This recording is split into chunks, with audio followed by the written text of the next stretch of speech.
Welcome back, friends. In the previous lecture we have talked about the some of the vector identities like gradient, divergence. We tried to solve some of the numericals related to it. Today it's a time to discuss about curl. You might have solved certain numericals in your M3 subject related to the curl, but we'll try to understand this curl as a cross product of del and a vector a bar. Now curl of a bar, we already know curl of a bar is going to yield a vector entity since it is a cross product. And what exactly curl is? According to the definition, the curl of a bar is an axial or rotational vector. See, whenever I am talking about curl indicates the rotating nature. So rotational vector whose magnitude is the maximum circulation of a bar per unit area. Now see, whenever I am talking about curl, see, whenever I was talking about divergence, it was a closed surface forming a volume. Here the closed line forming an open surface, that we are going to discuss in detail, but right now try to understand. So is the maximum circulation of a bar per unit area as the area tends to 0. Earlier the volume was tending to 0. If you remember, in the divergence case it was limit as del v tends to 0. Here it is limit as del s tends to 0, and whose direction is the normal direction of the area when the area is oriented so as to make the circulation maximum. Now forget about this curl of a vector for a time being. If I am talking about cross product of a bar cross b bar, how you represent that? So a bar cross b bar is equal to mod of a bar into mod of b bar into sine theta ab, and we have some other component at the end. It is a n cap. What was a n cap? A n cap was the direction of unit normal vector containing the plane of a bar and b bar. If we know if a n bar is a unit normal vector, definitely the cross product is going to yield certain entity, certain vector entity which is having certain direction. So whenever a curl I am talking about, see, this a n caps comes into the picture, and this is applicable everywhere. So curl of a bar is definitely going to give us a vector. So I need to consider a unit normal vector also. So that's the maximum direction, so whose magnitude is in the maximum circulation, okay, as area tends to 0. So as per the definition, curl of a bar is del cross e bar limit as del s tends to 0. See, this is closed line of that vector with a line. So this is line integral. Earlier in the divergence it was surface integral. Now let us give an example. If I am starting with this particular point and I start drawing, so closed line, so what I will do, I will draw a horizontal line, then vertical, then once again horizontal, and I will come back to the original point. Now the line is closed, and once a line is closed, it has formed the open surface. See, this is the Stokes theorem. What Stokes theorem says? So closed line of a bar dot dl bar is equal to del cross a bar dot ds bar.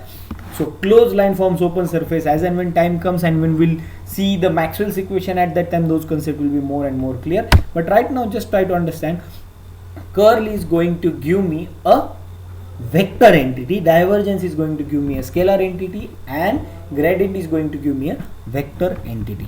So let's try to understand the formulas of the curl of a vector. So what is the formulas? So del cross a bar, this is for Cartesian or rectangular, I will represent it with the r. So it is a rectangular coordinate system. X bar, a y bar, a z bar, you need to solve the determinant as it is in the same way for solving a cross product.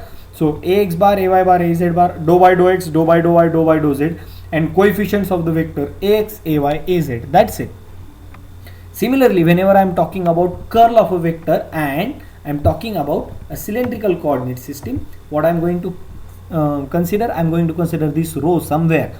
So see, a rho, a phi, az, no problem, but rho comes with a phi, dou by dou rho, dou by dou phi, dou by dou z, and a rho, rho, a phi, az.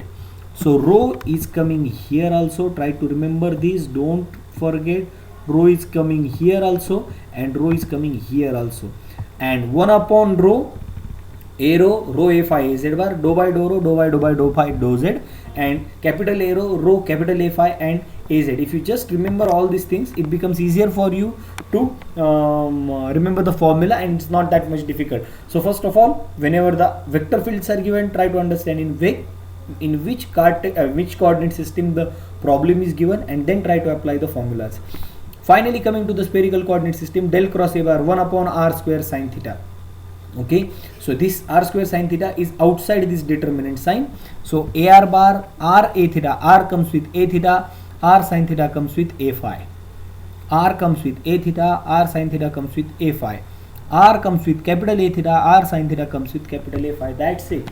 If you just remember this DL bar formula, as I told you, you can remember the formulas for divergence, you can remember the formulas for curl, you can remember the formulas for even gradient too.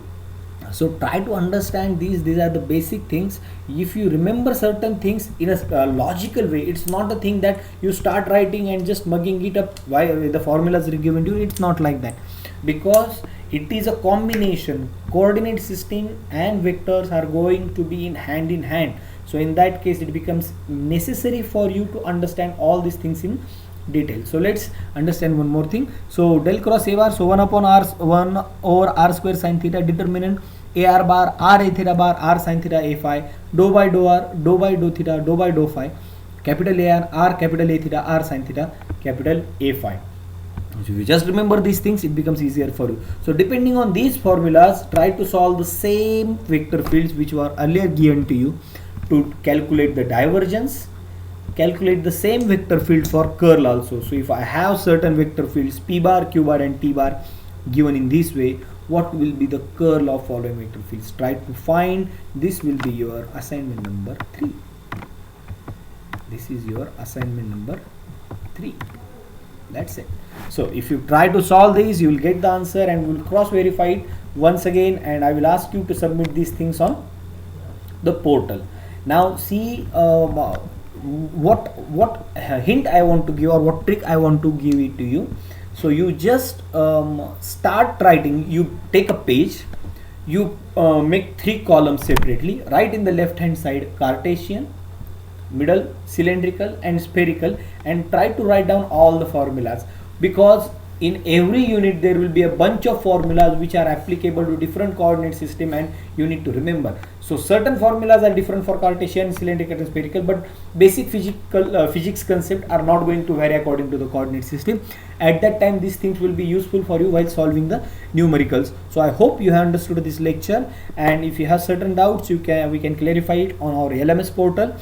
Till then, okay, I need to give the gratitude to the Matthew Sadiku book. So all these formulas and problems are taken from Matthew Sadiku, Principles of Electromagnetic, 4th edition, Oxford University Press.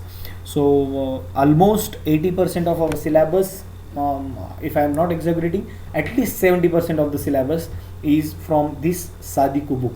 So I have already given you on the LMS portal the soft copy of this Sadiku book. No need to purchase. You can refer it on the portal. You can use it. You can download it. You can have it in your mobiles and try to utilize as much as you can. So along with that, I am going to give you the solution of the Sadiku also. So whatever unsolved problems of Sadiku, the solution will also be made available to you. Don't worry about that.